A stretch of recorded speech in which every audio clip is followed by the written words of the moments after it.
The Cromer gay group met last night in Chairman Chris's flat. Looks like our speaker's been held up. We'll have to have a chat.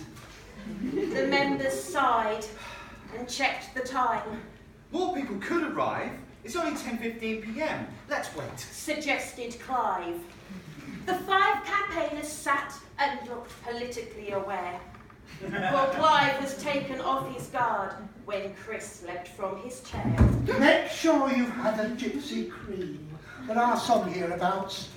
We'll have some more decaffeinate and talk of coming out. With scatter cushions freshly plucked, 5 silk cuts freshly lit, the air was thick with disbelief as Clive began his bit. My background is theatrical. I've written many plays.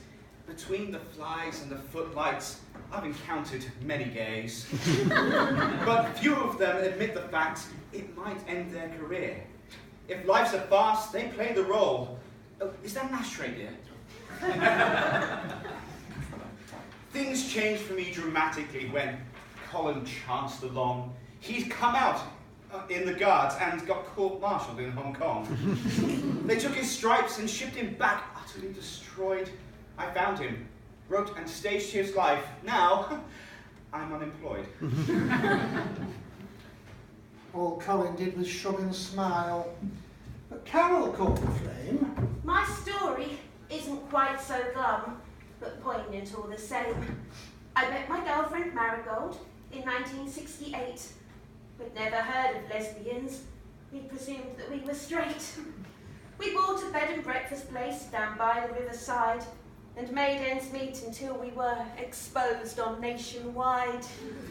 A special feature on gay love, discriminately told, but all the flaming hoo-ha was too much for Marigold. She couldn't stand publicity. She had no time for queers.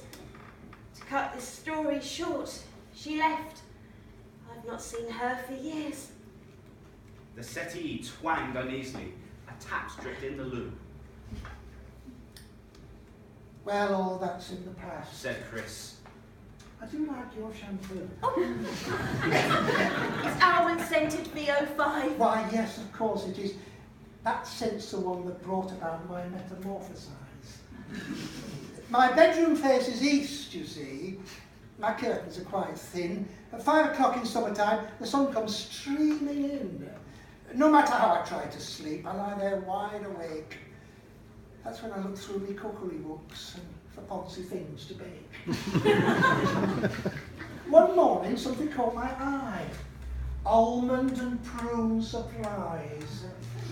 At 6:10, I concocted this disgusting enterprise. Well, just before I left for work, I brought it out to cool and put some homework in my case to distribute at school. The strangest thing took place when I had settled down to Z. I didn't give their French books back, but baked prune surprise instead. The class was pandemonium. The mess had caused a riot. I grabbed a mop and rolled up my sleeves. Oh, everywhere was quite a riot. Here, Chris unclipped a cufflink and pulling back his sleeve, revealed a large tattoo which read, "My heart belongs to Steve." I had it done on board a sub. I don't regret the day. The sharp-eyed children smirked and said, "Sir, please sir, are you gay?" I told them of my love affair, of Steve and World War II. We touched behind the ballast tanks, well hidden from the crew. But things got rough. The sub was hit and killed my engineer. My story's on the syllabus. I come out every year. Poor old Chris sobbed openly and tears ran down his cheek.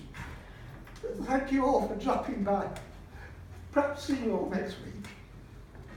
They stared into the coal effect, depressed and in the dumps. Startled when heartless Chrissy said, This cushion's full of lumps. I've not been so uncomfortable since sitting here last week. We had to talk of coming out because no one came to speak. I thought this group was radical, a queer campaigning band. The tales I heard last time were more than flesh and blood could stand. That first brush with gay politics had made my eyes flash fire. Upon this world of bigotry, revenge my one desire. Yet now I've heard those yarns again, I'm not impressed so much. There's so much more that you can do. You folks are out of touch. I don't look that progressive, but I'm at it day and night. A demonstrating activist, out and proud and gay. Although it isn't very big. It's here in pink and white.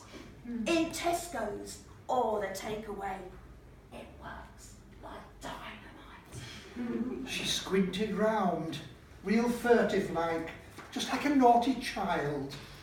Turned back her coat lapel, a badge which read, I quite like Oscar Wilde.